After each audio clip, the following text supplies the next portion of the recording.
mais esperto que o diabo. Pelo homem que quebrou o código do diabo e o forçou a confessar. O mais corajoso e inspirador de todos os livros de autoconhecimento, escrito pelo filósofo do sucesso número 1 da América, que, após 30 anos de pesquisas, achou o diabo e arrancou dele uma confissão fantástica, revelando onde ele mora, por que ele existe, como ele ganha o controle da mente das pessoas e o principal, como qualquer um pode vencê-lo. Este livro é um curso generoso em psicologia, deixando claros os princípios de como funciona a mente humana. Quando você terminar esta história do diabo, você saberá muito mais sobre Deus. Por Napoleão Hill. Autor de Pense e Enriqueça. Capítulo 1 – Meu primeiro encontro com Andrew Carnegie. Por mais de um quarto de século, meu principal objetivo foi o de separar e organizar, em uma filosofia de realizações, as principais causas tanto do fracasso como do sucesso, com o objetivo de ser útil a todos os outros que não têm nem a inclinação nem a oportunidade de se engajar nesse tipo de pesquisa. Meu trabalho começou em 1908, como resultado de uma entrevista que fiz com Andrew Carnegie. Eu, francamente, contei ao Sr. Carnegie que eu tinha concebido a ideia de entrar para a faculdade de Direito e que eu havia pensado em pagá-la entrevistando homens e mulheres bem-sucedidos, descobrindo como eles conseguiam sucesso e descrevendo as minhas descobertas para revistas. No final de minha visita, o Sr. Carnegie me perguntou se eu tinha ou não coragem para realizar algo que ele estava para me oferecer. Respondi que coragem era tudo o que eu tinha e que estava preparado para dar o meu melhor, independentemente da proposta que ele tinha a me oferecer. Ele então disse: "A sua ideia de escrever histórias sobre homens e mulheres bem-sucedidos é memorável enquanto ideia, e eu não tenho nenhuma intenção de tentar desencorajá-lo de cumprir o seu objetivo. Mas eu preciso lhe dizer que, se você realmente quer fazer um serviço que seja útil, não somente para as pessoas de hoje, mas também que dure para toda a posteridade, ocupe o seu tempo organizando, baseado nessas histórias, as causas do fracasso e do sucesso dessas pessoas. Há milhões de pessoas no mundo que não têm a menor concepção das causas do sucesso e do fracasso. As escolas e faculdades ensinam praticamente tudo, exceto os princípios de realização pessoal. Eles exigem que jovens, homens e mulheres, passem de 4 a 8 anos adquirindo conhecimentos abstratos, mas não os ensinam o que fazer com esse conhecimento depois de tê-lo. O mundo está precisando de uma filosofia de realização prática e inteligível, organizada a partir de conhecimento resultante da experiência de homens e mulheres da grande universidade da vida. Em todo o campo da filosofia, eu não encontro nada que se assemelhe ao tipo de filosofia que tenho em mente. Nós temos muito poucos filósofos que são capazes de ensinar a homens e mulheres a arte de viver.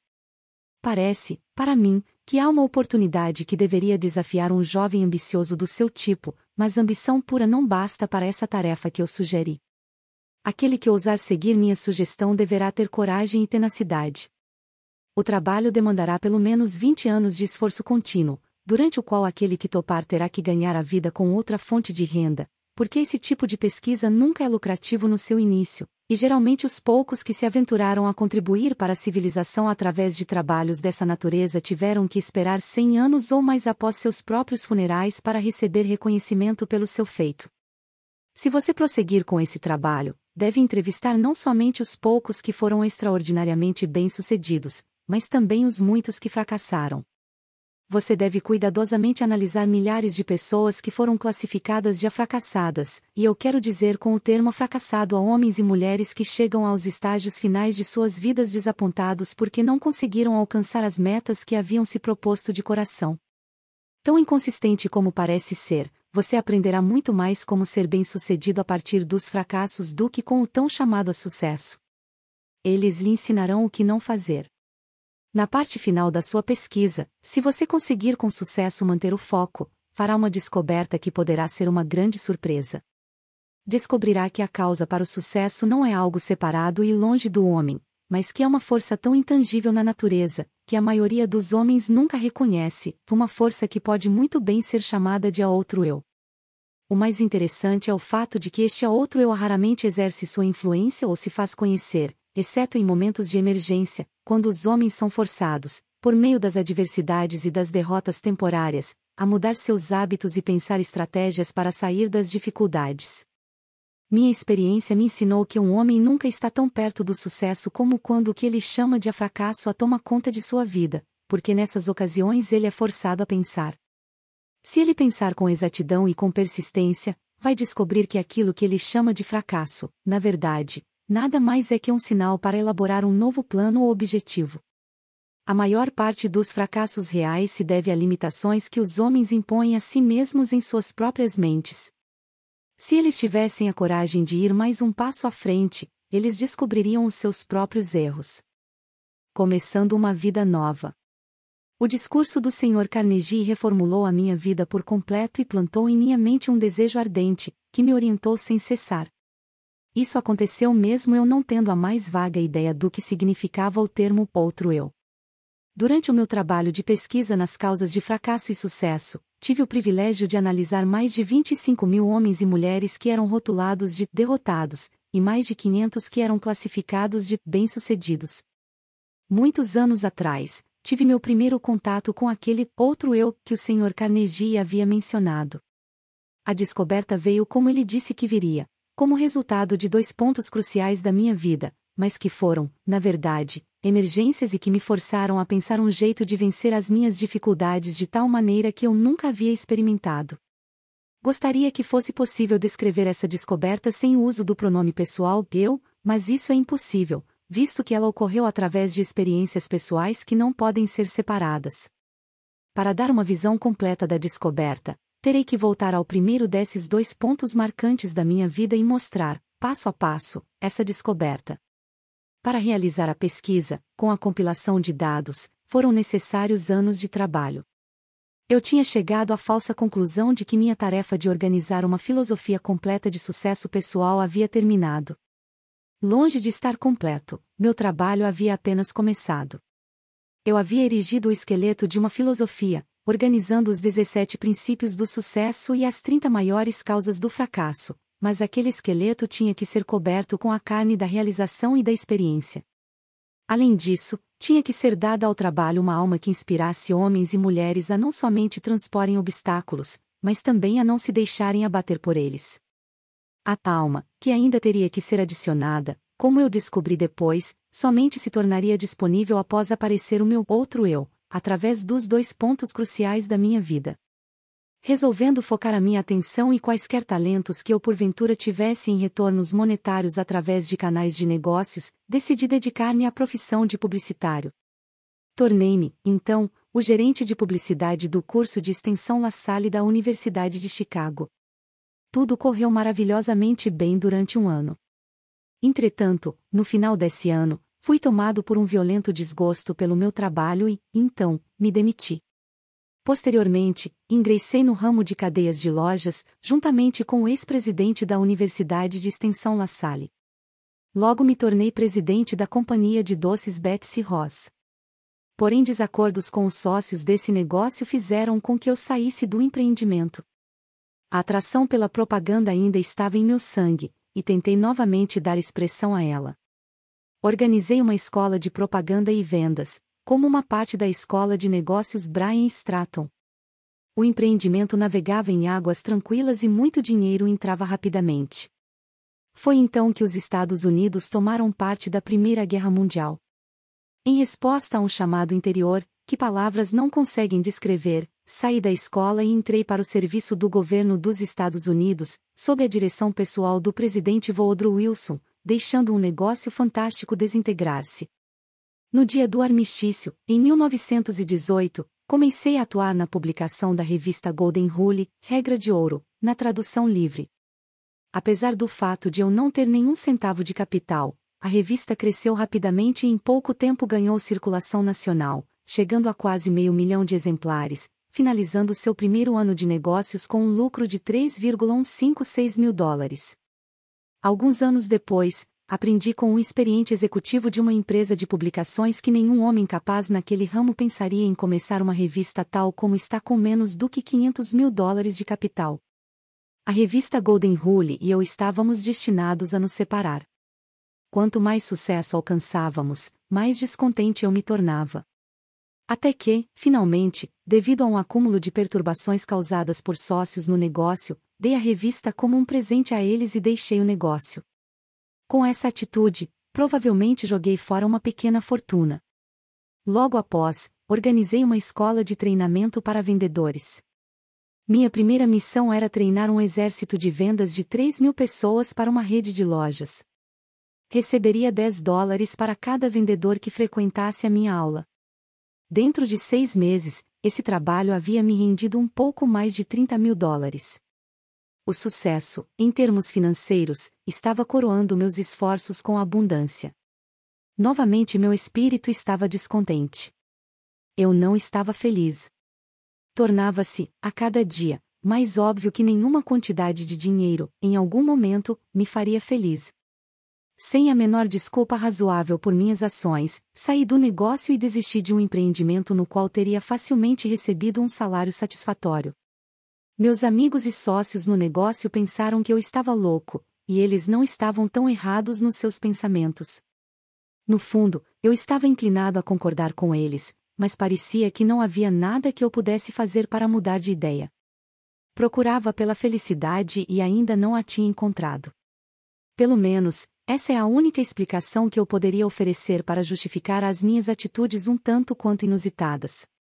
Qual homem que realmente conhece a si mesmo? Isso aconteceu no final do outono de 1923. Eu me sentia solitário em Columbus, Ohio, sem recursos e, pior ainda, sem nenhum plano para me tirar daquela situação difícil. Na verdade, era a primeira vez na vida que eu estava acuado devido à falta de recursos. Em muitas ocasiões, já havia passado por momentos de aperto, mas nunca antes havia faltado dinheiro a tal ponto de eu não conseguir suprir as minhas necessidades pessoais. A experiência me assombrou, eu parecia estar totalmente à margem do que poderia ou deveria fazer. Pensei em uma dúzia de jeitos de conseguir resolver os meus problemas, mas descartei-os todos, eram impraticáveis e impossíveis de realizar. Me senti como alguém que estava perdido em uma selva, sem uma bússola sequer. Toda tentativa que eu fazia para me tirar da dificuldade acabava me trazendo de volta para o ponto de partida. Por quase 2 meses, sofri com a pior das doenças humanas, a indecisão. Eu conhecia os 17 princípios da realização pessoal, mas não sabia como aplicá-los.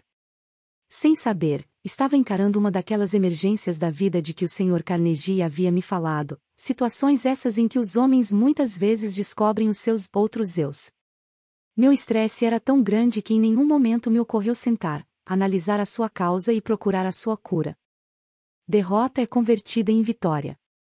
Uma tarde, tomei uma decisão que me ajudou a sair daquela situação.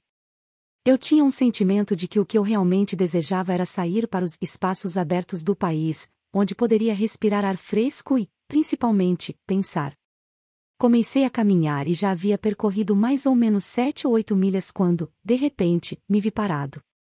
Por muitos minutos, fiquei ali como se estivesse com os pés colados. Tudo na minha volta tornou-se escuro. Eu podia ouvir o som estridente de alguma forma de energia que estava vibrando a uma frequência muito alta. Então meus nervos aquietaram-se, meus músculos relaxaram e uma grande calma tomou conta de mim. A atmosfera começou a clarear e, enquanto isso ocorria, recebi um comando de meu interior, que veio na forma de um pensamento, tão perto quanto eu posso descrevê-lo. O comando era tão claro e distinto, que não havia meios de eu não entendê-lo. Na essência, ele disse: chegou o momento de você completar a filosofia de sucesso que você começou, seguindo a sugestão de Carnegie. Volte para casa de uma vez por todas e comece a transferir os dados que você juntou da sua própria mente, transformando-os em manuscritos. O meu outro eu havia acordado. Por alguns minutos, permaneci aterrorizado. Essa experiência não era parecida com nada que eu houvesse experimentado antes. Eu virei e caminhei rapidamente até chegar em casa. Quando me aproximei de casa, vi meus 3 filhos olhando pela janela para as crianças do vizinho, que estavam decorando uma árvore de Natal. Então, me lembrei que era véspera de Natal. Para completar, me dei conta, com um sentimento de pura tristeza, tal qual eu jamais havia experimentado, de que não haveria árvore de Natal na nossa casa. O olhar de desapontamento no rosto das minhas crianças me fez lembrar desse fato com muita dor. Entrei em casa, sentei em frente à minha máquina de escrever e comecei de uma vez por todas a transcrever todas as descobertas que eu havia feito, relacionadas às causas de sucesso e fracasso. No instante em que coloquei a primeira folha de papel na máquina, fui interrompido pelo mesmo sentimento estranho que havia me ocorrido algumas horas antes. E este pensamento passou de forma muito clara na minha mente. Sua missão nesta vida é completar a primeira filosofia de sucesso e realização pessoal. Você tem tentado em vão escapar da sua tarefa, cada esforço trazendo fracasso para você. Você está procurando pela felicidade. Aprenda esta lição, de uma vez por todas, você somente achará alegria ajudando outros a encontrá-la. Você tem sido um estudante teimoso. Você tinha que ser curado da sua teimosia através de desapontamentos sucessivos. Dentro de poucos anos, o mundo todo começará uma experiência na qual milhões de pessoas que necessitam desta filosofia terão acesso a ela, justamente devido a este direcionamento que você recebeu para completá-la. A sua grande oportunidade de achar a felicidade prestando um serviço útil terá chegado. Vá trabalhar e não pare até que você tenha completado e publicado os manuscritos que você começou. Eu estava consciente de ter chegado ao final do arco-íris da vida e estava feliz. A dúvida aparece. O feitiço, se é que essa experiência pode ser assim chamada, passou. Comecei a escrever e, pouco depois, fui sugestionado pela minha razão e pensei que talvez eu estivesse entrando numa missão estúpida. A ideia de que um homem que estava em plena depressão e praticamente falido pudesse escrever uma filosofia de sucesso pessoal me parecia tão fantasiosa que ri vigorosamente e acabei dando gargalhadas. Me arrumei na cadeira. Passei os dedos pelo meu cabelo e tentei criar um álibi que justificaria à minha própria mente que eu deveria tirar o papel da máquina de escrever antes de começar. Mas a vontade de continuar era muito mais forte do que o desejo de desistir, e acabei me reconciliando com a minha tarefa e segui em frente. Olhando aos eventos passados, agora sob a ótica de tudo o que aconteceu, posso ver que essas pequenas experiências de adversidade, pelas quais passei, foram entre as mais enriquecedoras e lucrativas de todas as minhas vivências. Elas na verdade foram bênçãos, porque me forçaram a continuar um trabalho que finalmente me trouxe uma oportunidade para me fazer mais útil ao mundo do que eu jamais teria sido caso tivesse sido bem-sucedido em quaisquer dos planos ou objetivos anteriores. Por quase 3 meses, trabalhei nesses manuscritos, finalizando-os durante o começo de 1924. Assim que os completei, me senti novamente compelido a voltar ao grande jogo dos negócios americanos. Sucumbindo ao meu desejo, comprei a Faculdade de Negócios Metropolitana em Cleveland, Ohio, e comecei a organizar os planos para aumentar a sua capacidade. No final de 1924, tínhamos desenvolvido e expandido, adicionando novos cursos. Havíamos dobrado os números, considerando o melhor momento que a escola já tinha vivido. Novamente, o germe do descontentamento começou a se fazer sentir em meu sangue. Mais uma vez, eu sabia que não poderia achar a felicidade neste tipo de empreendimento. Repassei o negócio aos meus sócios e fui para a plataforma de palestras, falando sobre a filosofia de realização e sucesso pessoal, para a organização pela qual eu havia devotado tantos dos meus anos anteriores. Uma noite, estava marcado para eu palestrar em Canton, Ohio. O destino, ou o que quer que algumas vezes pareça moldar o futuro dos homens, não importasse o quanto eu tentasse lutar contra ele, novamente me colocou cara a cara com uma nova e muito dolorosa experiência. No meu auditório em Canton estava sentado Dom Juan Mellet, responsável pela publicação do Canton Daily News. O Sr. Mellet ficou tão interessado na filosofia de realização e sucesso pessoal da minha palestra naquela noite que me convidou para visitá-lo no dia seguinte. Essa visita resultou em um acordo de parceria que era para ter acontecido no dia 1º de janeiro seguinte, quando o Sr. Mellet planejava renunciar ao cargo de chefe da publicação do Daily News para se encarregar do negócio e da publicação da filosofia na qual eu estava trabalhando. Contudo, em julho de 1926, o Sr. Mellet foi morto por Pat MC Dermott, uma figura carimbada do submundo, e um policial de Canton, sendo ambos posteriormente sentenciados à prisão perpétua. Ele foi morto porque estava expondo em seu jornal uma ligação entre os bandidos e alguns membros da polícia de Canton. O crime foi um dos mais chocantes que a era da proibição já produziu. O acaso salva minha vida. Na manhã seguinte à morte do Sr. Mellet, Fui chamado no telefone por uma pessoa desconhecida que me alertou de que eu teria 1 hora para sair de Canton e de que eu poderia ir voluntariamente dentro de 1 hora, mas se eu esperasse mais tempo eu provavelmente iria dentro de um caixão. Minha associação com o Sr. Mellet havia aparentemente sido mal interpretada. Seus assassinos de certo acreditavam que eu estava conectado de forma direta à exposição que ele vinha fazendo em seus jornais.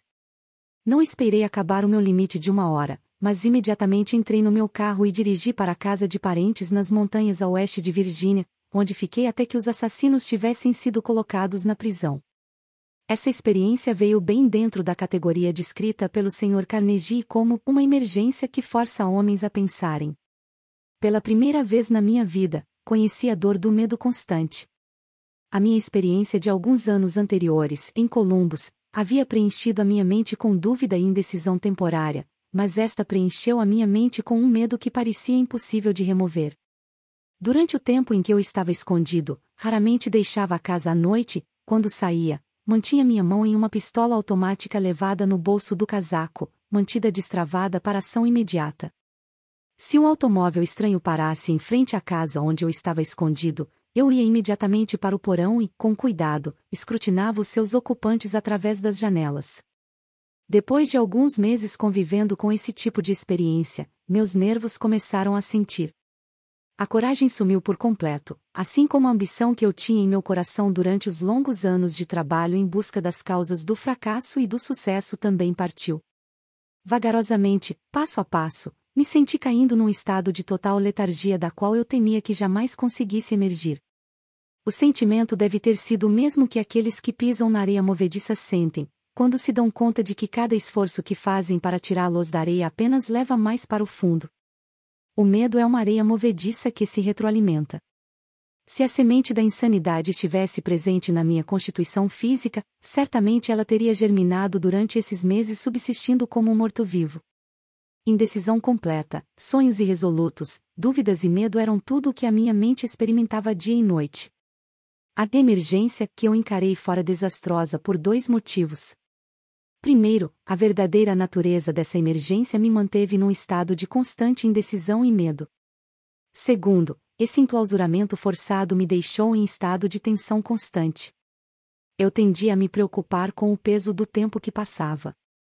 A minha faculdade da razão tinha sido quase paralisada. Me dei conta de que precisava trabalhar a minha mente para sair desse estado mental.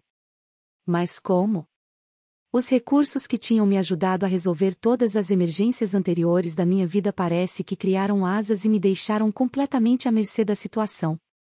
Além de todas as dificuldades que eu estava enfrentando até esse momento, outra situação que parecia mais dolorosa que todas as outras combinadas surgiu.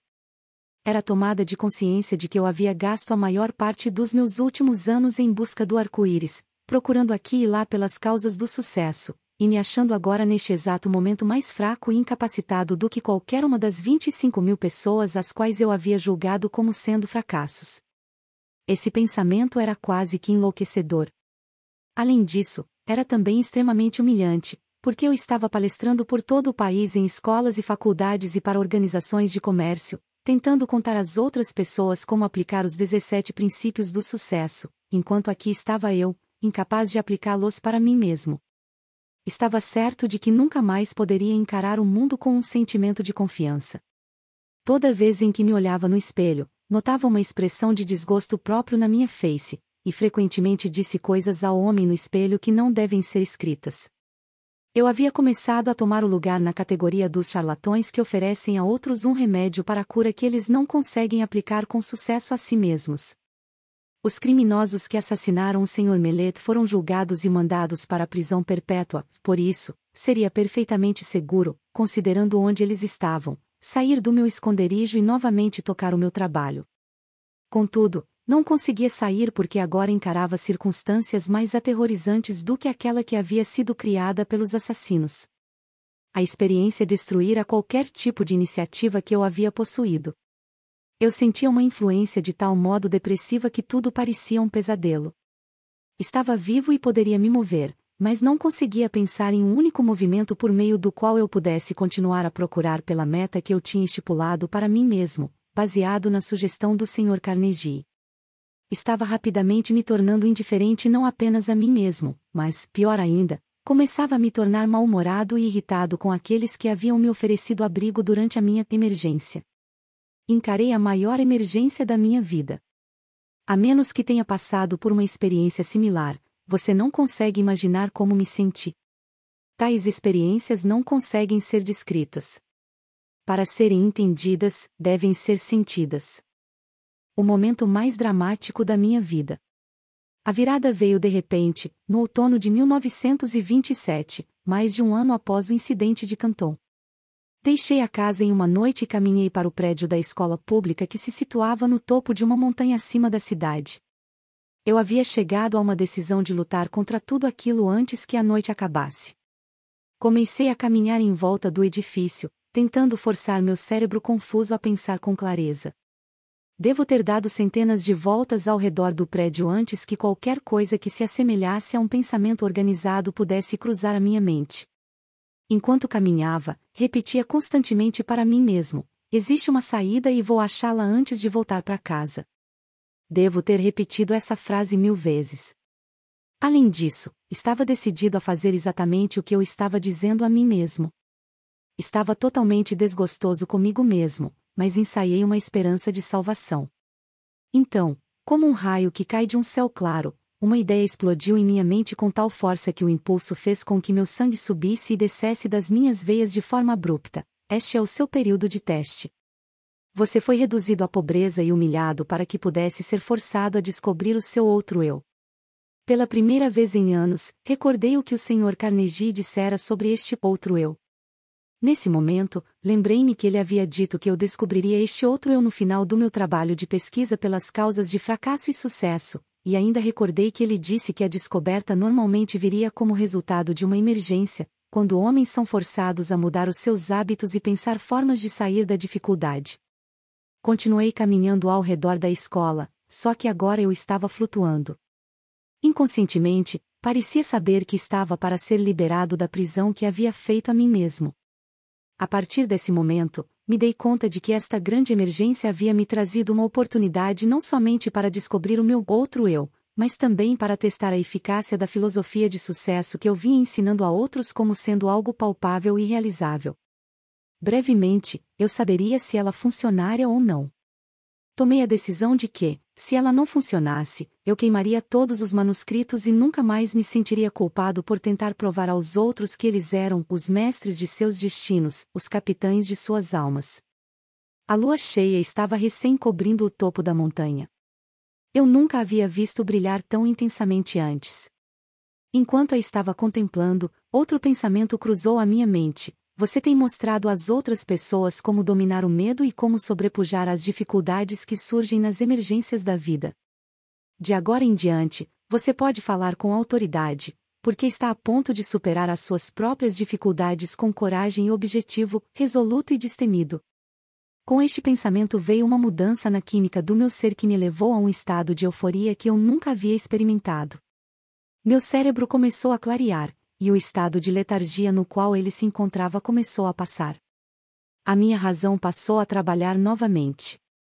Por um breve momento, estava feliz pelo privilégio de passar por longos meses de tormento, já que a experiência me ofereceu a oportunidade de testar a eficácia dos princípios de sucesso, os quais eu vinha pesquisando de forma inexorável. Quando este pensamento surgiu, parei, uni os meus pés, saudei, eu não sabia o que ou quem, e fiquei rigidamente em estado de meditação por muitos minutos. Isso parecia, de início, uma atitude boba, mas, enquanto eu estava lá de pé naquele estado, outro pensamento cruzou a minha mente em forma de uma ordem, que era tão breve e instantânea quanto uma ordem dada por um comandante militar a um subordinado. A ordem dizia: amanhã, entre no seu carro e dirija até a Filadélfia. Lá você receberá ajuda para publicar a sua filosofia do sucesso. Não havia nenhuma forma de explicação e qualquer tipo de modificação da ordem. Tão logo a recebi, caminhei de volta para casa, fui para a cama e dormi profundamente com uma paz de espírito tal que não experimentava havia mais de um ano. Quando acordei na manhã seguinte, me levantei da cama e imediatamente comecei a fazer as malas para a viagem a Filadélfia. Minha razão me dizia que eu estava embarcando numa missão sem sentido. Quem eu poderia conhecer na Filadélfia que pudesse me ajudar financeiramente a publicar 8 volumes de livros a um custo de $25.000? Eu me questionei. Instantaneamente, ouvi em minha mente a resposta para essa questão de forma tão clara como se as palavras tivessem sido ditadas em meu ouvido. Você agora está seguindo ordens, em vez de ficar fazendo perguntas. O seu ou outro eu estará no comando durante toda esta viagem. Havia outra condição que parecia fazer a minha preparação para ir à Filadélfia algo que beirava o absurdo. Eu não tinha dinheiro. Esse pensamento mal me havia ocorrido quando meu outro eu explodiu dando uma ordem enfática: peça para o seu cunhado $50 e ele emprestará para você. A ordem parecia definitiva e final. Sem qualquer hesitação, segui as instruções. Quando pedi o dinheiro ao meu cunhado, ele disse: claro, certamente vou lhe emprestar os 50, mas, se você vai para tão longe, seria melhor levar $100. Agradeci a ele e disse que $50 seriam o suficiente. Sabia que não bastava, mas esta era a quantia que meu outro eu havia me ordenado a pedir, e foi exatamente isso que fiz. Eu estava bastante aliviado quando me dei conta de que meu cunhado não ia me perguntar por que eu estava indo para Filadélfia. Se ele soubesse tudo o que havia se passado pela minha mente na noite anterior, talvez pensasse que eu deveria ir para um hospital psiquiátrico em vez de sair em busca do pote de ouro no final do arco-íris. Meu outro eu assume o comando. Parti com a minha cabeça me dizendo que eu era um idiota e meu outro eu me ordenando ignorar o desafio e seguir as instruções. Dirigi a noite inteira, chegando a Filadélfia na manhã seguinte. Meu primeiro pensamento foi o de procurar uma pensão onde eu pudesse alugar um quarto de $1 por dia. Nesse momento, novamente o meu outro eu tomou conta e ordenou que eu me hospedasse no hotel mais luxuoso da cidade. Com um pouco mais de $40 no bolso, que era o que restava do meu capital, parecia mais um suicídio financeiro quando caminhei até o balcão e pedi por um quarto, ou, devo dizer, quando comecei a pedir por um quarto. Meu recém-descoberto outro eu me ordenou pedir a melhor de todas as suítes. O custo dessa suíte consumiria o meu capital em 2 dias. Obedeci. O carregador de malas pegou a minha bagagem, me entregou o ticket do estacionamento do meu automóvel e me conduziu até o elevador como se eu fosse o príncipe de Gales. Era a primeira vez em mais de um ano que um ser humano havia demonstrado tal deferência para comigo. Meus próprios parentes, esses com quem eu estava morando, longe de me mostrar qualquer tipo de consideração, ainda achavam que eu era um peso para eles, e tenho certeza de que eu era, porque nenhum homem no estado mental em que eu me encontrava no último ano poderia ser qualquer coisa além de um peso a todos aqueles com os quais porventura entrasse em contato. Tornava-se evidente que meu outro eu estava determinado a me tirar do complexo de inferioridade que eu havia desenvolvido. Dei ao carregador de malas $1. Comecei a estimar quanto seria a minha conta do hotel até o fim da semana, quando então meu outro eu ordenou que eu limpasse completamente a minha mente de quaisquer pensamentos de limitação e que conduzisse a minha vida a partir daquele momento como se tivesse todo o dinheiro que quisesse nos meus bolsos. A experiência pela qual estava passando era tanto nova quanto estranha para mim. Nunca consegui ser mais do que eu acreditava que poderia ser. Por quase meia hora, este outro eu me deu ordens que segui à risca durante o período da minha estada na Filadélfia. As instruções que recebi por meio desses pensamentos se apresentaram à minha mente com tal força que eles eram facilmente distinguíveis de pensamentos normais criados pelo meu eu tradicional. Eu recebo ordens estranhas de uma fonte estranha. Minhas instruções começaram desta forma. A partir deste momento, você está completamente no comando do seu outro eu. De agora em diante, você deve saber que 2 entidades ocupam o seu corpo, na verdade 2 entidades similares ocupam o corpo de cada ser vivente do planeta Terra. Uma dessas entidades é motivada e responde pelo impulso do medo. A outra é motivada e responde ao impulso da fé. Por mais de um ano você foi conduzido como um escravo pela entidade do medo. Há 2 noites, a entidade fé assumiu o controle do seu corpo físico, e a partir daquele momento você foi motivado por essa entidade. Por mera conveniência, você pode chamar essa entidade fé de seu outro eu. Ela não conhece limitações, não possui medos e não reconhece a palavra impossível a ponto. Você foi direcionado a selecionar esse ambiente de luxo em um bom hotel, como um meio de desencorajar o retorno da entidade medo. Esse antigo eu motivado pelo medo não está morto, ele simplesmente foi destronado. E ele o seguirá aonde quer que você vá, esperando uma oportunidade favorável para tomar conta de você novamente. Ele somente pode tomar o controle de você por meio dos seus pensamentos. Lembre-se disso e mantenha as portas da sua mente hermeticamente fechadas contra todos os pensamentos que procuram limitá-lo de qualquer maneira e você assim ficará salvo.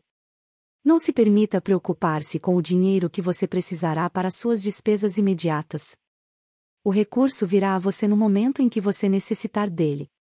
Agora, vamos aos negócios. Antes de qualquer coisa, você deve saber que a entidade fé, que agora está no comando do seu corpo, não faz nenhum tipo de milagre e também não trabalha em oposição a nenhuma das leis da natureza. Enquanto ela estiver no comando do seu corpo, ela o guiará sempre que você a chamar, através de impulsos de pensamentos que cruzarão pela sua mente e o ajudarão a realizar todos os seus planos pela maneira mais natural, conveniente e lógica possível. Acima de qualquer coisa, tenha este fato claramente fixado na sua mente, que o seu outro eu não fará o trabalho por você, ele somente o guiará inteligentemente no caminho para você conquistar todos os seus objetivos e desejos. Este outro eu o ajudará a transformar todos os seus planos em realidade. Além disso, você deve saber que ele começa sempre com o seu maior ou mais pronunciado desejo. Neste momento, o seu maior desejo, aquele que o trouxe até aqui, é publicar e distribuir os resultados da sua pesquisa nas causas de sucesso e fracasso. A sua estimativa é de que serão necessários aproximadamente $25.000. Entre os seus conhecidos, há um homem que estará disposto a investir o capital necessário. Comece de uma vez a imaginar e focar no nome de todas as pessoas do seu círculo de conhecidos que poderiam de alguma maneira ser induzidos a fornecer a ajuda financeira de que você está precisando. Quando o nome da pessoa certa vier à sua mente, você o reconhecerá imediatamente. Entre em contato com essa pessoa, e a ajuda que você procura será dada. Nos seus argumentos, contudo, apresente o seu pedido em uma terminologia tal que você usaria numa transação usual de negócios. Jamais, sob nenhuma hipótese, faça qualquer referência à descoberta desse seu outro eu. Se você violar essas instruções, será acometido por uma derrota temporária. O seu outro eu continuará no comando e permanecerá a guiá-lo enquanto você quiser fazer uso dele. Mantenha a dúvida, o medo e as preocupações e todos os pensamentos de limitação totalmente fora da sua mente. Isso é tudo para o momento. A partir de agora você começará a se mexer por seu livre-arbítrio, precisamente da mesma maneira que você começou antes de descobrir o seu outro eu. Fisicamente, você é o mesmo que sempre foi, por isso ninguém reconhecerá nenhuma mudança em você. Olhei em volta do quarto, pisquei os olhos e, para ter certeza de que não estava sonhando, levantei e caminhei até um espelho e olhei para mim de perto. A expressão do meu rosto havia mudado de dúvida para coragem e fé. Não havia mais qualquer sinal de dúvida na minha mente, visto que o meu corpo físico estava sob uma influência muito diferente daquela que havia sido destronada 2 noites antes, enquanto eu caminhava na escola na West Virginia. Capítulo 2. Um novo mundo se revela para mim. Obviamente, eu havia passado por uma experiência de renascimento em que todas as formas de medo haviam se afastado de mim. Eu agora tinha coragem de tal maneira que nunca havia experimentado antes. Apesar do fato de ainda não ter sido mostrado para mim como ou de que fonte eu seria capaz de receber os recursos necessários, eu tinha fé inabalável de que o dinheiro estava vindo ao meu alcance, na verdade conseguia enxergá-lo já em minha posse. Em muito poucas ocasiões na minha vida inteira pude experimentar tal tipo de fé. Na verdade, era um sentimento indescritível. Não há palavras na língua portuguesa que possam descrevê-lo, um fato que todos aqueles que tiveram experiências similares podem facilmente testemunhar. Naquele instante, comecei a colocar em prática as instruções que havia recebido. Todo aquele sentimento de que eu estaria entrando em uma missão impossível agora haviam me deixado. Um por um, comecei a buscar em minha mente os nomes de todos os meus conhecidos que talvez pudessem ser capazes de financiar os $25.000 de que eu precisava, começando com o nome de Henry Ford e passando por toda a lista de mais de 300 pessoas. Meu outro eu simplesmente disse: continue procurando. A hora mais escura é justamente um pouco antes da aurora. Mas eu chegará ao fim da linha. Minha lista inteira de conhecidos havia sido esgotada, e com ela minha resistência física também. Eu estava trabalhando, concentrando a minha mente naquela lista de nomes por basicamente 2 dias e 2 noites, parando somente para dar alguns cochilos. Recostei-me na cadeira, fechei meus olhos e entrei numa espécie de transe por alguns minutos. Fui acordado pelo que parecia ser uma explosão no quarto. Conforme ganhei consciência, o nome de Albert L. Pelton apareceu em minha mente, e com ele um plano que eu soube instantaneamente ser o plano que me faria ter sucesso em persuadir o Sr. Pelton a publicar os meus livros. Eu me lembrei do Sr. Pelton somente como um editor na revista Golden Rule, Regra de Ouro, aquela que eu havia publicado em anos anteriores. Eu me sentei, peguei a máquina de escrever e enderecei uma carta ao Sr. Pelton em Meriden, Connecticut, e descrevi o plano da mesma maneira que ele havia sido entregue para mim. Ele respondeu por telegrama, dizendo que estaria na Filadélfia para me ver no dia seguinte. Quando ele chegou, mostrei a ele os manuscritos originais da minha filosofia e brevemente expliquei qual seria a sua missão. Ele pegou os manuscritos, folheou algumas páginas por alguns minutos, então parou de repente e com os olhos fixos na parede por alguns segundos disse: "Eu publicarei os livros para você." O contrato foi assinado, uma quantia substancial de royalties me foi paga, e os manuscritos foram entregues a ele, que os levou para Meriden. Eu não perguntei a ele o que o fez tomar a decisão de publicar os meus livros antes mesmo de tê-los lido. O que eu sei é que ele me forneceu o capital necessário, imprimiu os livros e me ajudou a vender milhares deles para a sua própria clientela de compradores de livros, espalhados em praticamente todos os países de língua inglesa no mundo. Meu outro eu se sai bem. 3 meses após o dia que o Sr. Pelton me visitou na Filadélfia, um jogo completo com todos os meus livros estava em cima da mesa, bem na minha frente, e minha renda da venda dos livros era grande o suficiente para suprir todas as minhas necessidades. Esses livros agora estão nas mãos de todos os meus estudantes do mundo inteiro. Meu primeiro cheque dos royalties referente à venda dos meus livros alcançou a quantia de $850. No momento em que abri o envelope para apanhar o cheque, meu outro eu disse: "Sua única limitação é aquela que você impõe em sua própria mente." Não tenho certeza de que eu entenda exatamente o que esse outro eu seja, mas tenho plena convicção de que não há derrota permanente para o homem ou a mulher que o descubra e confie nele. No dia após o Sr. Pelton ter ido me visitar na Filadélfia, o meu outro eu me presenteou com uma ideia que resolveu imediatamente o meu problema financeiro. A ideia que cruzou a minha mente me mostrava que os métodos de venda da indústria automobilística tinham que passar por uma mudança drástica e que os futuros vendedores desta área da indústria teriam que aprender a vender automóveis, em vez de meramente servir de compradores de carros usados, como a maioria estava fazendo na época. Ocorreu-me também que jovens rapazes que haviam recém-finalizado a faculdade e que por isso não conheciam nada dos velhos truques da venda de automóveis seriam um ponto de partida desse novo tipo de profissional de vendas e poderiam ser mais bem desenvolvidos. A ideia era tão distinta e impressionante que eu imediatamente liguei para o gerente de vendas da General Motors e brevemente expliquei meu plano. Ele também ficou impressionado e me indicou para visitar uma filial da companhia de automóveis Buick, que naquela época era propriedade e dirigida por Arthur Powell. Eu visitei o Sr. Powell, expliquei-lhe meu plano e ele imediatamente me colocou para treinar 15 garotos cuidadosamente selecionados da faculdade. A minha renda deste treinamento foi mais do que suficiente para tomar conta de todas as minhas despesas pelos próximos 3 meses, até que os resultados da venda dos meus livros começassem a entrar, incluindo o custo daquela luxuosa suíte que naquela época me preocupou muito.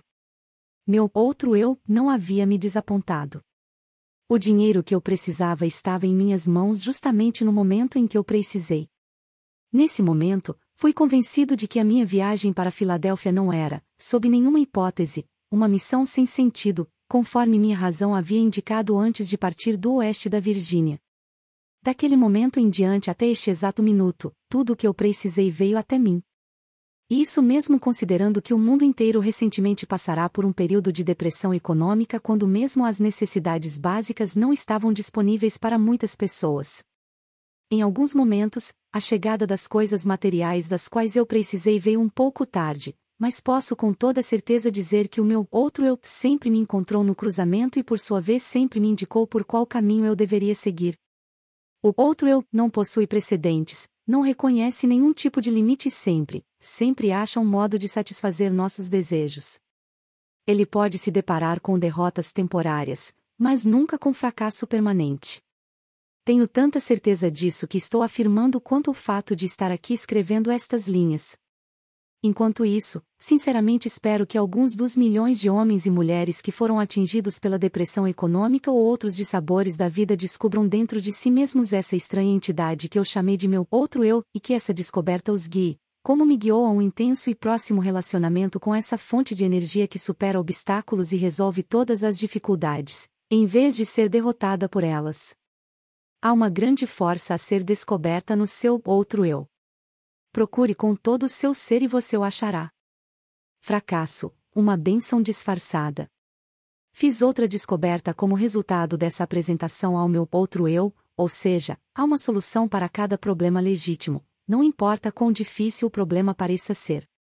Também descobri que para cada experiência de derrota temporária, para cada fracasso e cada forma de adversidade existe a semente de um benefício equivalente. Entenda o que eu quero dizer. Não afirmei que isso seria uma flor desabrochada do sucesso, mas sim a semente pela qual essa flor germinará e crescerá. Para essa regra não há exceções. A semente da qual eu falo nem sempre pode ser observada, mas pode ter certeza de que ela está lá, de uma forma ou de outra. Não pretendo entender tudo sobre essa estranha força que me reduziu à pobreza e a uma situação de necessidade e medo e então fez renascer uma fé dentro de mim através da qual tive o privilégio de ajudar a dezenas de milhares de pessoas que se achavam descendo a ladeira. Mas sei que tal força entrou em minha vida como uma missão para que eu pudesse colocar outros em contato com ela. Durante um quarto de século em que me dediquei à pesquisa das causas de sucesso e fracasso, descobri muitos princípios de verdade que têm sido úteis para mim e para outros, mas nada que observei me impressionou tanto quanto a descoberta de que cada grande líder do passado foi tomado por dificuldades e encontrou derrotas temporárias antes de alcançar os seus objetivos. De Cristo até Edison, os homens que mais realizaram foram os que mais se depararam com formas duradouras de fracasso temporário. Isso pareceria justificar a conclusão de que a inteligência infinita tem um plano, ou uma lei pela qual ela faz com que homens se deparem com muitos obstáculos, antes de dar-lhes o privilégio da liderança ou a oportunidade de realizar um serviço útil, de uma forma notável. Eu não desejaria sujeitar-me novamente às experiências pelas quais passei naquela noite fatídica de véspera de Natal em 1923, e também naquela noite quando caminhei em volta da escola na West Virginia e lutei aquela terrível batalha contra o medo, mas toda a riqueza do mundo não seria capaz de me fazer abandonar o conhecimento que ganhei dessa experiência. A fé tem um novo significado para mim. Repito que não sei exatamente o que é este outro eu, mas sei o suficiente para me apoiar nele com um espírito de absoluta fé em tempos de necessidade, quando a razão da minha mente parece inadequada para suprir as minhas necessidades. A depressão econômica que começou em 1929 trouxe miséria para milhões de pessoas, mas não devemos esquecer que a experiência também trouxe muitas bênçãos, a começar pelo conhecimento de que há algo infinitamente pior do que ser forçado a trabalhar, que é ser forçado a não trabalhar. De certa forma, essa depressão foi mais uma bênção do que uma maldição, se analisada à luz das mudanças que trouxe para as mentes de todos que foram afetados por ela. O mesmo é verdadeiro para cada experiência que altera os hábitos dos homens e os força a olhar para o seu interior, para a solução dos seus problemas. O tempo que passei em reclusão na West Virginia foi, sem sombra de dúvidas, a mais severa das punições da minha vida, mas a experiência trouxe bênçãos na forma de conhecimentos de que eu precisava e que de certa forma mais do que compensaram o sofrimento.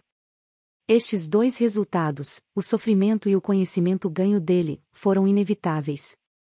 A lei da compensação, a qual Ralph Waldo Emerson tão claramente definiu, fez esse resultado um tanto quanto natural e necessário. O que o futuro pode guardar para mim na forma de desapontamentos, através de derrotas temporárias, com certeza não tenho meios de saber. Mas sei, contudo, que nenhuma experiência do futuro pode possivelmente me atingir tão profundamente quanto aquelas do passado, porque agora tenho acesso ao meu outro eu. Desde que este outro eu tomou conta de mim, venho tendo acesso a um tipo de conhecimento que por certo não teria descoberto enquanto a minha antiga entidade, chamada medo, estava no controle. Aprendi que todos aqueles que se deparam com dificuldades que parecem insolúveis podem resolvê-las e ainda melhor lidar com elas, se estiverem dispostos a esquecer suas próprias dificuldades e partir para ajudar outras pessoas que porventura estejam passando por dificuldades maiores. O valor de dar antes de tentar conseguir. Tenho plena certeza de que nenhum esforço que nós possamos fazer em prol daqueles que estão em momentos de dificuldade ocorre sem algum tipo de recompensa adequada. Nem sempre a recompensa vem daquelas próprias pessoas para as quais prestamos serviços, mas a mesma virá de uma fonte ou outra. Desconfio seriamente de que nenhum homem pode utilizar-se dos benefícios deste outro eu enquanto estiver impregnado pela ganância e pela avareza, pela inveja e pelo medo. Mas, se eu estiver errado nesta conclusão, ainda tenho a honra de ser aquele que achou paz de espírito e alegria através de um ponto de vista que não estava correto. Eu preferiria assim, estar errado e feliz a estar certo e infeliz.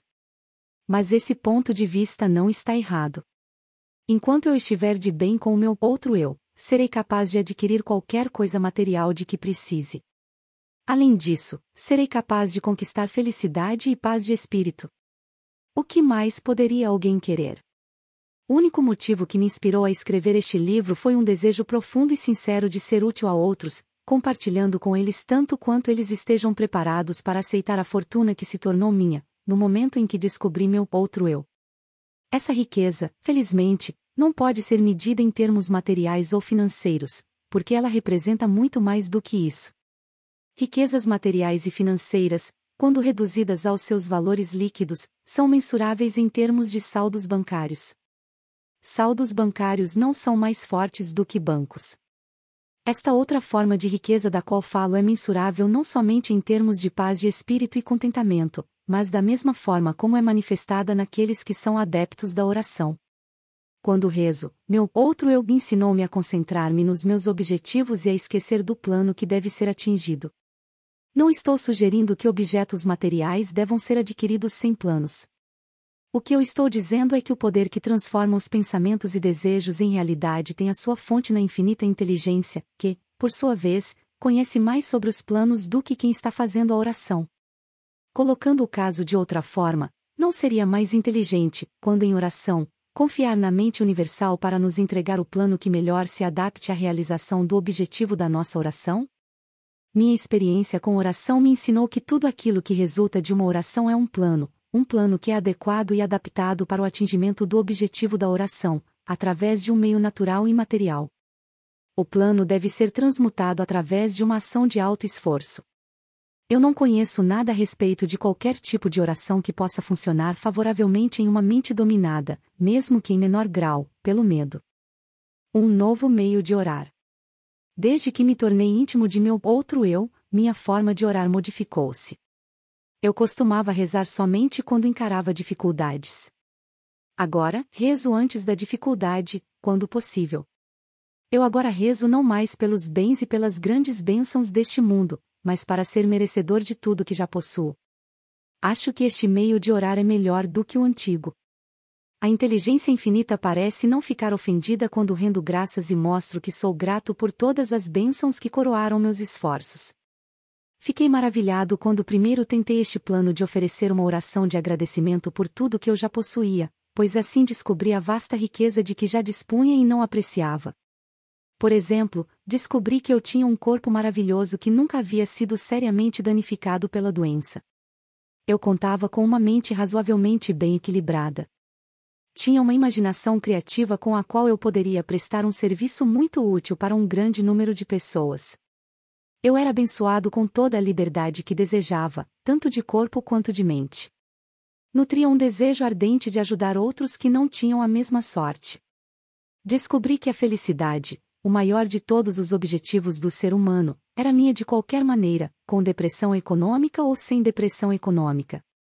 Por último, descobri que eu tinha o privilégio de me aproximar da inteligência infinita, tanto com o intuito de agradecer pelo que eu possuía e por iluminar e direcionar meu caminho quanto para pedir mais bênçãos. Pode ser útil para cada leitor deste livro fazer um inventário de seus ativos intangíveis. Tal inventário pode mostrar que existem ativos que não possuem valor. Alguns sinais que nós subestimamos.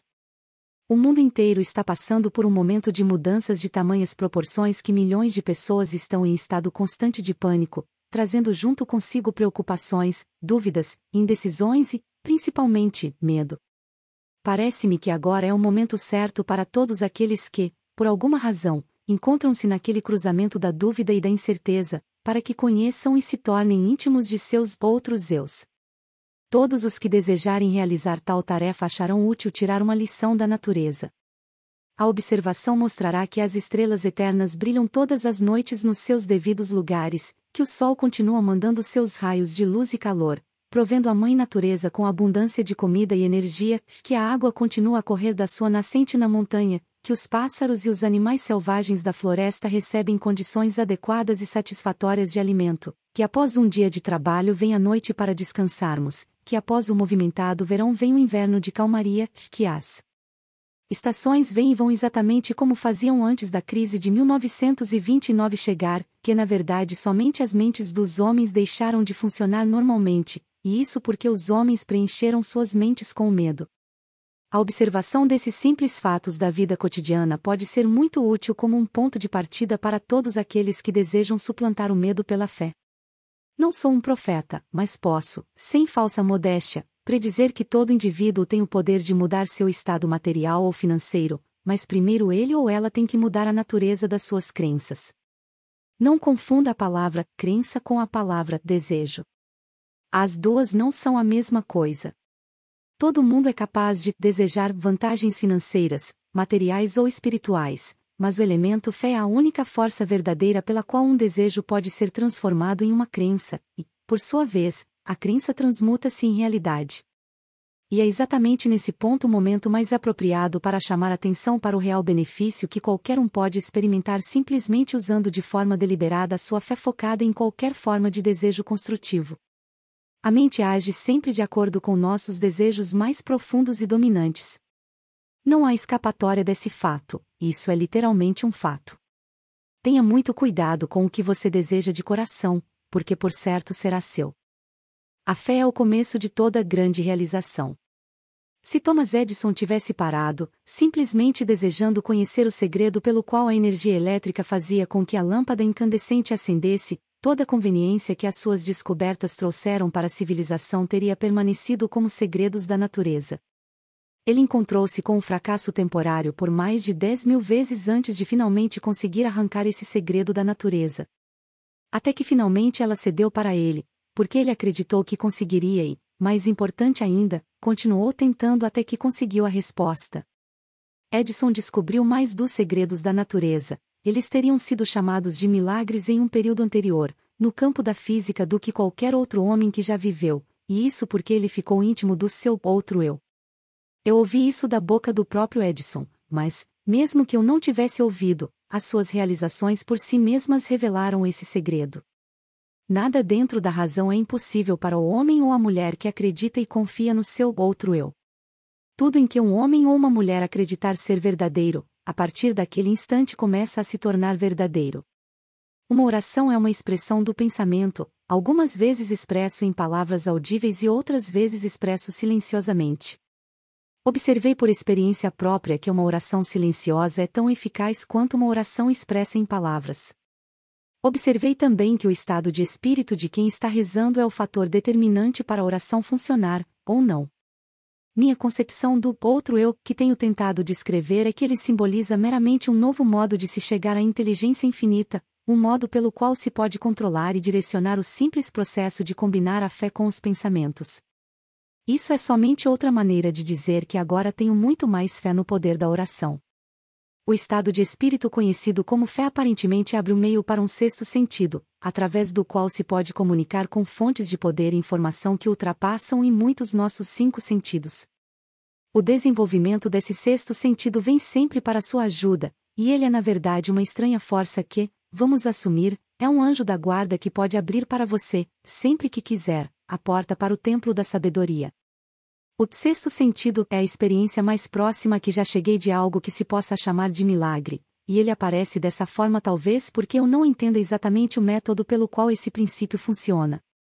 O que eu realmente sei é que existe uma força ou uma causa central primeira, ou uma inteligência que permeia cada átomo da matéria e faz parte de cada unidade de energia perceptível pelo homem e que essa infinita inteligência converte ramos em árvores, faz com que a água escorra dos montes em resposta à lei da gravidade, faz a noite após o dia, o inverno após o verão, cada um mantendo seu próprio lugar e funcionando de forma harmoniosa, bem como o relacionamento entre si.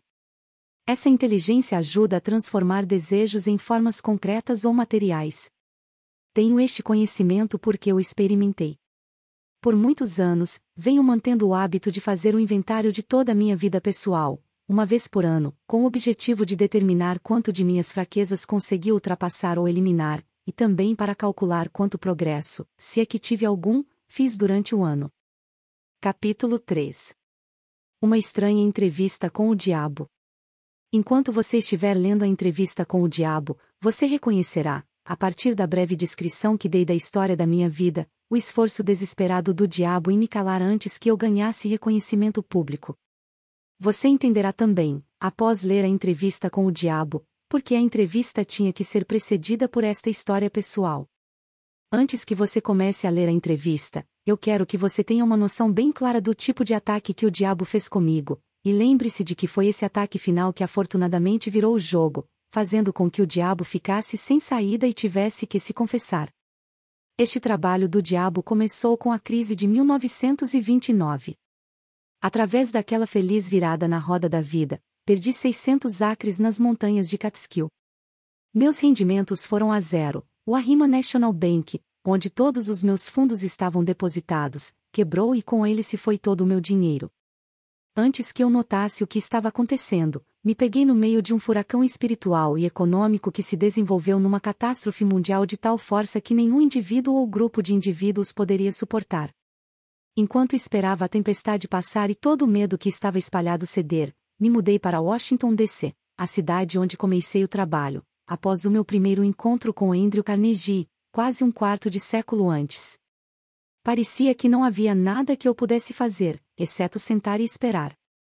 Tudo o que eu tinha era tempo.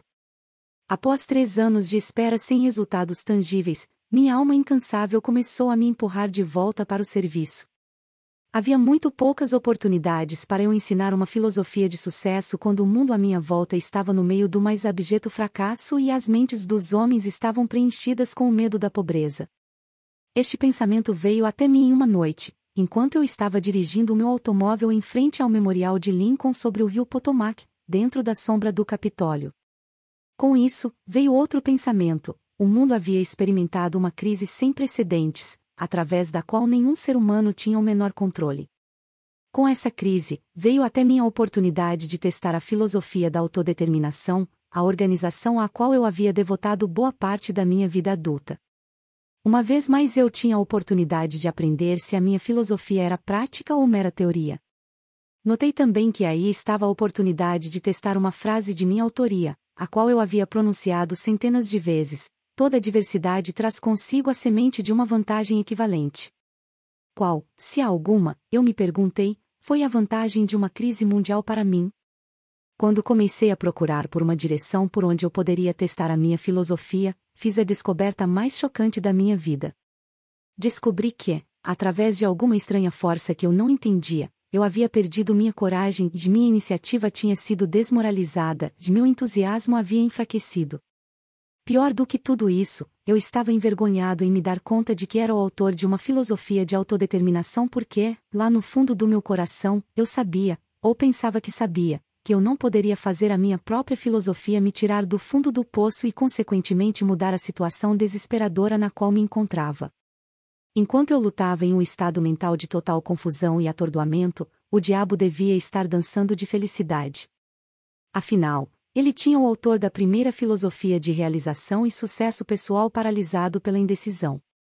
Mas os inimigos do diabo também deviam estar trabalhando. Enquanto eu estava sentado em frente ao Memorial Lincoln, revisando em retrospecto as circunstâncias que, por muitas vezes, elevaram-me a grandes realizações, somente para logo depois me deixarem cair de alturas equivalentes, um pensamento feliz chegou até mim, na forma de um plano de ação definido, o qual eu acreditava que poderia me desfazer de uma vez por todas desse sentimento hipnótico de indiferença ao qual eu estava preso. Na entrevista com o diabo, a exata natureza da força pela qual eu havia sido privado da minha iniciativa e da minha coragem foi revelada. É exatamente a mesma força que milhões de outros foram sujeitos durante a grande crise. É a arma principal que o diabo utiliza para enredar e controlar os seres humanos.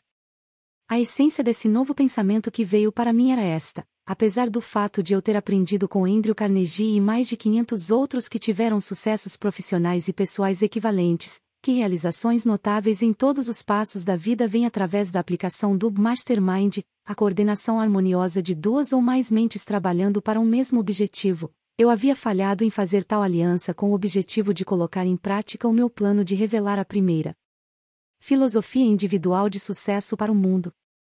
Apesar do fato de eu ter entendido o poder do Mastermind, eu havia sido relapso em apropriar-me e usar essa força. Eu estava trabalhando como um lobo solitário, em vez de associar-me com outras mentes superiores. Uma análise. Vamos agora, brevemente, analisar essa estranha entrevista que você está prestes a ler. Alguns irão perguntar após terminá-la: você realmente entrevistou o diabo ou você meramente entrevistou um diabo imaginário? Alguns talvez desejem a resposta a essa questão antes mesmo de começar a entrevista. Responderei da única e mais honesta maneira que poderia, dizendo que o diabo que entrevistei pode ter sido real tanto quanto ele dizia ser, ou ele pode ter sido uma criação da minha própria imaginação. Seja lá o que ele fosse, real ou imaginário, é de muito pouca importância se comparado com a natureza e com o conteúdo das informações contidas na entrevista. A questão realmente importante é esta: a entrevista contém alguma informação que possa ser realmente útil para as pessoas que estão tentando achar os seus lugares no mundo? Se ela possui esse tipo de informação, não importa se está contida na forma de um fato ou ficção, então ela deve ser séria e cuidadosamente analisada por meio de uma leitura muito atenciosa. Eu não tenho a menor preocupação quanto à real fonte da informação ou quanto à real natureza do diabo, cuja história fantástica você está prestes a ler. Estou somente preocupado com o fato de que a confissão do diabo encaixa-se perfeitamente com o que eu tenho visto da vida. Acredito que a entrevista contém informações de benefícios práticos para todos aqueles que ainda não acharam a vida amigável, e a razão pela qual eu acredito nisso é que eu fiz com que o tema central deste livro me trouxesse toda a felicidade de que preciso, na forma que mais se encaixou na minha natureza. Eu tive o suficiente de experiências com os princípios mencionados pelo diabo, de tal forma que posso assegurar que eles farão exatamente o que ele diz que farão. Isso é suficiente para mim. Então, passo a história desta entrevista para você, para que, seja lá de qual maneira, consiga extrair dela o máximo possível de dividendos em termos financeiros e pessoais. Talvez você consiga grandes valores em termos financeiros, se você aceitar o diabo como sendo o que ele diz que é, baseando-se na sua mensagem para seja lá o que for que ela lhe possa trazer e que você consiga aplicar da melhor maneira possível, não se preocupando em saber quem é o diabo ou se realmente ele existe. Se você quiser minha honesta opinião pessoal, eu acredito que o diabo é realmente quem ele diz ser. Agora, vamos analisar a sua estranha confissão. Após forçar a sua entrada na consciência do diabo, o senhor humano começou a entrevista que o diabo não queria dar, com questões que ele não poderia deixar de responder. Aqui começa a entrevista com o diabo. Pergunta: eu descobri o código secreto pelo qual tenho acesso aos seus pensamentos. Vim para lhe fazer algumas perguntas muito simples. Exijo que você me forneça respostas diretas e verdadeiras. Você está pronto para a entrevista, senhor diabo? Resposta: sim, estou pronto. Mas primeiro você deve se dirigir a mim com mais respeito. Durante esta entrevista, você se dirigirá a mim somente como Sua Majestade. Pergunta: com que direito você exige tal respeito real? Resposta: você deve saber que eu controlo 98% das pessoas do seu mundo. Você não acha que isso é motivo suficiente para me dar um título de realeza? Pergunta: você tem prova do que está afirmando? Resposta: sim, tenho provas em abundância. Pergunta: no que consistem as suas provas? Resposta: consistem de muitas coisas. Se você quer respostas, você se dirigirá a mim como Sua Majestade. Algumas coisas você entenderá, de outras, não. Para que você entenda meu ponto de vista, descreverei a mim mesmo e corrigirei a falsa noção que as pessoas têm de mim e de onde eu habito. Pergunta: esta é uma ótima ideia, Sua Majestade. Comece me contando onde você mora e então descreva a sua aparência física. Resposta: minha aparência física? Bem, meu querido senhor humano, eu não possuo um corpo físico. Um corpo físico me colocaria em desvantagem e seria um fardo que eu teria que carregar, tal como vocês criaturas humanas o carregam ao longo da vida. Eu consisto de energia negativa e vivo nas mentes das pessoas que têm medo de mim. Também ocupo metade de cada átomo da matéria física e cada unidade de energia mental e física. Talvez você entenda melhor a minha natureza se eu lhe disser que sou a porção negativa do átomo. Pergunta: eu entendo o que você está querendo dizer. Você está preparando o terreno para dizer que, se não fosse por você, não haveria mundo, nem estrelas, nem elétrons, nem átomos, nem seres humanos, nada. Não é isso? Resposta: verdade. Você está absolutamente certo. Pergunta: bem, se você ocupa somente metade da energia e da matéria, quem ocupa a outra metade? Resposta: a outra metade é ocupada pela minha oposição. Pergunta: oposição? O que você quer dizer com isso? Resposta: a oposição é o que vocês, humanos, chamam de Deus. Pergunta: então, você divide o universo com Deus, é isso que você está dizendo? Resposta: não é o que eu estou dizendo, isso é um fato. Antes do final desta entrevista, você entenderá por que as minhas afirmações são verdadeiras. Você também entenderá por que elas têm que ser verdadeiras, ou não poderia haver um mundo como você o conhece, muito menos criaturas humanas como você. Eu não sou nem de perto uma besta com um garfo e um rabo pontudo. Pergunta: mas você controla as mentes de 98 em cada 100 pessoas. Você mesmo disse. Quem causa toda a miséria desses 98% do mundo controlados pelo diabo, se não é você? Resposta: eu não disse em momento algum que não sou a causa de toda a miséria do mundo. Por outro lado, me vanglorio disso. O meu negócio é representar o lado negativo de tudo, incluindo os pensamentos negativos de vocês, humanos. De que outra maneira eu poderia controlar as pessoas? A minha oposição controla o pensamento positivo. Eu controlo o pensamento negativo. Pergunta: como você assume o controle das mentes dessas pessoas? Resposta: isso é fácil. Eu simplesmente entro em suas mentes e ocupo o espaço que não é usado do cérebro humano. Eu planto as sementes do pensamento negativo nas mentes das pessoas, e dessa forma eu consigo ocupar e controlar o espaço. Pergunta: você deve ter muitos truques e ferramentas pelas quais você ganha o controle e o acesso à mente humana. Resposta: para ser claro, eu emprego truques e meios para controlar o pensamento humano. Os instrumentos que uso também são inteligentes. Pergunta: vá em frente e me descreva os seus truques inteligentes, Sua Majestade. Resposta: um dos mais astutos instrumentos que uso para o controle da mente humana é o medo. Planto a semente do medo nas mentes das pessoas e, conforme essas sementes germinam e crescem, através do uso contínuo dos pensamentos negativos, controlo o espaço que elas ocupam. Os 6 medos mais efetivos são o medo da pobreza, da crítica, da perda da saúde, da perda do amor, da velhice e da morte. Pergunta: qual desses 6 medos mais o ajuda a assumir o controle, Sua Majestade? Resposta: o primeiro e o último, pobreza e morte. Em um momento ou outro durante a vida, amarro as pessoas através de um deles ou até de ambos. Planto esses medos nas mentes das pessoas de forma tão inexorável que elas acreditam que esses medos são sua própria criação. Realizo essa tarefa fazendo com que as pessoas acreditem que eu estou lá, esperando-as no portão de entrada da próxima vida, esperando para julgá-las e puni-las por toda a eternidade. É claro que não posso punir ninguém, exceto na própria mente dessa pessoa, através de alguma forma de medo, mas medo daquilo que não existe é tão útil para mim quanto o medo daquilo que existe.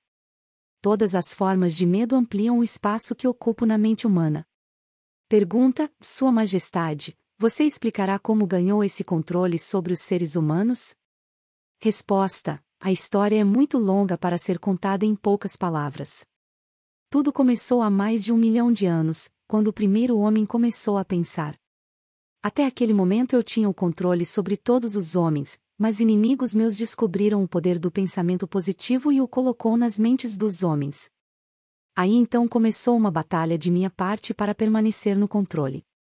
Até este momento, eu tenho me saído muito bem, tendo perdido somente 2% das pessoas para a oposição. Pergunta: o que eu posso extrair da sua resposta é que os homens que pensam são os seus inimigos. Isso está certo? Resposta: isso não está certo, mas está correto. Pergunta: me conte mais sobre o mundo em que você vive. Resposta: vivo onde quer que eu escolha. O tempo e o espaço não existem para mim. Sou uma força que, para descrever melhor para você, deve ser considerada como energia. Meu lugar físico favorito, conforme lhe falei, são as mentes das pessoas. Controlo uma parte do espaço do cérebro de cada ser humano. A quantidade de espaço que eu ocupo na mente de cada indivíduo depende do quanto e de que tipo de pensamento essa pessoa mantém em sua mente. Conforme já lhe falei, não posso, sob nenhuma hipótese, controlar uma pessoa que pense. Pergunta: você fala da sua oposição. O que você quer dizer com isso? Resposta: o meu oponente controla todas as forças positivas do mundo, tal como o amor, a fé, a esperança e o otimismo. O meu oponente também controla os fatores positivos de todas as leis naturais do universo, as forças que mantêm a Terra e os planetas e todas as estrelas de forma harmônica nos seus devidos cursos. Mas essas forças são ínfimas em comparação com aquelas que operam na mente humana que está sob o meu controle. Como você pode ver, não tenho nenhuma intenção de controlar estrelas e planetas. Prefiro controlar as mentes humanas. Pergunta: onde você adquiriu a sua força e de que maneira você a mantém? Resposta: adquiro a minha força me apropriando do poder da mente dos humanos, conforme eles passam pelo portal no momento de suas mortes. 98 de cada 100 que voltam para o meu plano, vindo do plano da Terra, são assumidos por mim, e o poder de sua mente é acrescentado ao meu ser. Pego todos aqueles que vêm com qualquer forma de medo. Estou constantemente trabalhando, preparando as mentes das pessoas antes da morte, de tal forma que eu possa me apropriar delas quando voltarem para o meu plano. Pergunta: você me dirá como você realiza efetivamente esse trabalho de preparar as mentes humanas, de tal forma que você possa ganhar o controle sobre elas? Resposta: tenho inúmeras maneiras de ganhar o controle das mentes humanas, enquanto elas ainda estão no plano da Terra. A minha maior arma é a pobreza. Eu deliberadamente desencorajo as pessoas a acumular riqueza material porque a pobreza, em si mesma, tira a habilidade dos homens de pensar e os faz uma presa fácil para mim. Outro grande aliado meu é a doença. Um corpo doente desencoraja o pensamento, aí então, tenho milhares de trabalhadores na Terra que me ajudam a ganhar o controle das mentes humanas. Tenho esses agentes estrategicamente colocados em todos os lugares, independentemente de raça, credo ou religião. Pergunta: quem são os seus maiores inimigos na Terra, Sua Majestade? Resposta: todos aqueles que inspiram as pessoas a pensar e agir de acordo com as suas próprias iniciativas são meus inimigos. Homens tais como Sócrates, Confúcio, Voltaire, Emerson, Thomas Paine e Abraham Lincoln. E você também não está me fazendo nenhum bem. Pergunta: é verdade que você usa homens que possuem grandes riquezas? Resposta: conforme já lhe falei, a pobreza é sempre minha aliada porque ela desencoraja a livre expressão de pensamentos e encoraja o medo nas mentes dos homens. Alguns homens ricos servem à minha causa, enquanto outros me atrapalham muito, dependendo da forma como esta riqueza é utilizada. A fortuna do grande Rockefeller, por exemplo, é uma das minhas piores inimigas. Pergunta: isso é interessante, Sua Majestade, você pode me contar por que você teme a fortuna dos Rockefeller mais do que as outras? Resposta: o dinheiro de Rockefeller está sendo usado para isolar e conquistar a cura de doenças do corpo físico em várias partes do mundo.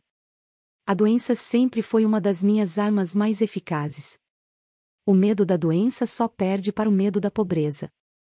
O dinheiro de Rockefeller está ajudando na descoberta de novos segredos da natureza em centenas de modos diferentes, onde todos esses meios estão sendo utilizados para ajudar homens a terem total controle sobre suas próprias mentes.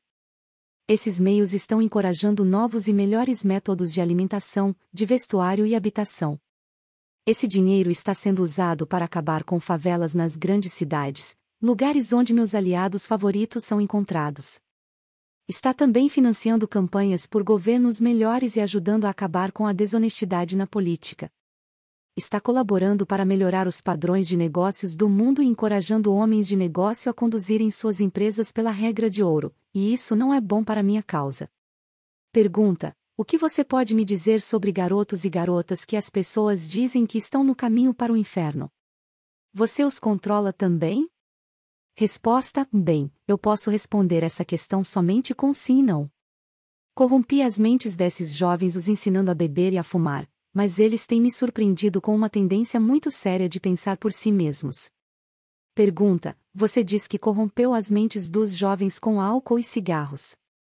Consigo entender como a bebida alcoólica pode destruir o poder do pensamento independente, mas não consigo enxergar de que forma os cigarros podem ajudar na sua causa.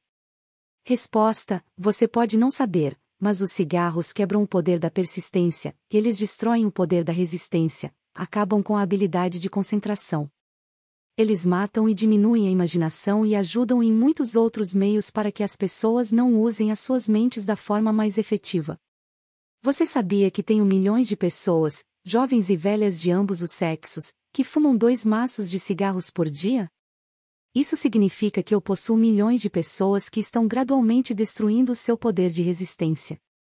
Um dia, adicionarei ao seu hábito de fumar cigarros outros hábitos destruidores de pensamento, até o momento exato de ganhar o controle de suas mentes. Hábitos vêm em pares, em trios e em quartetos. Qualquer hábito que enfraqueça a força de vontade de uma pessoa também abre portas para outros hábitos negativos possuírem a mente dessa pessoa. O hábito do cigarro não somente diminui o poder de resistência, como também desencoraja a persistência, além de enfraquecer outras relações humanas. Pergunta: nunca pensei que cigarros pudessem ser uma arma de destruição, Sua Majestade, mas a sua explicação dá um novo enfoque no assunto. Quantos se entregam a esse hábito destrutivo de que você tanto se gaba? Resposta: eu estou orgulhoso dos meus números. Milhões agora são vítimas e o número cresce dia a dia. Em breve, devo ter a maior parte do mundo entregue a esse hábito. Em milhares de famílias tenho seguidores desse hábito, incluindo cada membro da família. Garotos e garotas muito jovens estão se entregando a ele. Eles estão aprendendo como fumar apenas observando os seus pais, irmãos mais velhos e irmãs. Pergunta: quais dos dois você considera a maior arma para ganhar o controle das mentes humanas, o cigarro ou a bebida? Resposta: sem hesitar, eu diria o cigarro. Uma vez que eu consiga que um jovem junte-se ao clube de 2 maços por dia, não tenho problema algum em induzir essa pessoa a começar a beber, a se esbaldar no sexo, e todos os outros hábitos relacionados com a destruição do pensamento independente e da ação. Pergunta: Sua Majestade, quando comecei esta entrevista eu tinha uma noção totalmente errada a seu respeito. Pensava que você era uma fraude e um tanto quanto irreal. Mas agora vejo que você é muito real e realmente muito poderoso. Resposta: a sua desculpa é aceita, mas você não precisa se preocupar. Milhões de pessoas já questionaram meu poder, e a maior parte delas eu peguei no meu portal, assim que elas fizeram a passagem. Não peço que ninguém acredite em mim. Prefiro que as pessoas tenham medo de mim. Não sou um mendigo, consigo tudo o que eu quero pela inteligência e pela força. Mendigar para que as pessoas acreditem nos meus princípios não faz parte da minha natureza e sim da minha oposição. Pergunta: Sua Majestade, por favor, me perdoe se eu estiver sendo rude, mas eu não seria capaz de me olhar no espelho novamente se não lhe dissesse, aqui e agora, que você realmente é uma desgraça, porque se aproveita de pessoas inocentes. Sempre tive o conceito errado a seu respeito. Eu pensava que você era gentil o suficiente para deixar as pessoas em paz enquanto elas estivessem vivendo, que você torturava suas almas somente após a sua morte. Mas agora vi, pela sua própria confissão, que você destrói o direito ao livre pensamento e faz com que as pessoas vivam um verdadeiro inferno na Terra. O que você tem a dizer em relação a isso? Resposta: eu consigo o que quero exercendo o autocontrole. Não é tão bom para minha causa, mas sugiro que você me imite em vez de me criticar. Você se auto-intitula um pensador e você realmente é, pois de outra forma você nunca teria me forçado a confessar minha natureza numa entrevista como esta. Mas você nunca será o tipo de pensador que me amedronta, a não ser que você consiga ganhar e exercer total controle sobre suas próprias emoções.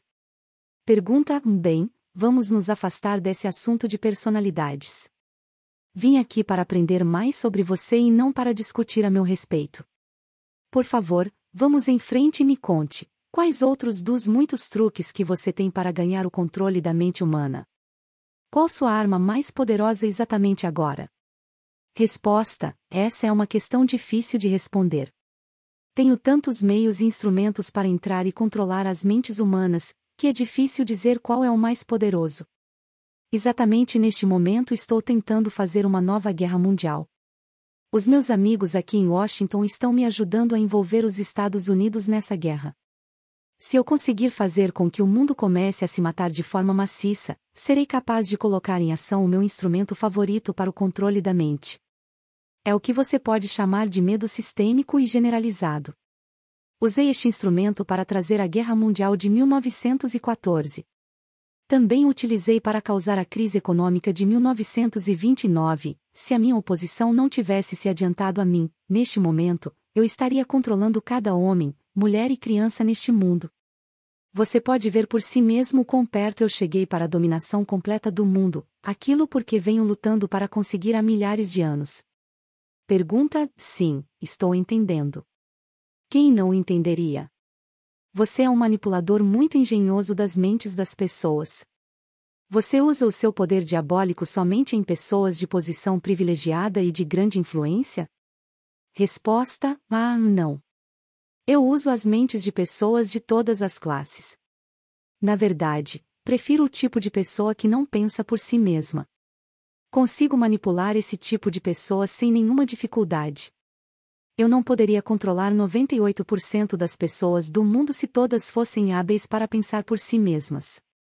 Pergunta: estou interessado no bem-estar de todas aquelas pessoas que você diz controlar.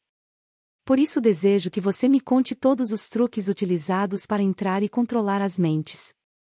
Quero uma confissão completa, portanto, comece com o seu truque mais ardiloso. Resposta: isso que você está me forçando a fazer chama-se suicídio, mas eu não tenho o que fazer. Acalme-se, colocarei em suas mãos a arma pela qual milhões de co-irmãos seus poderão se defender de mim.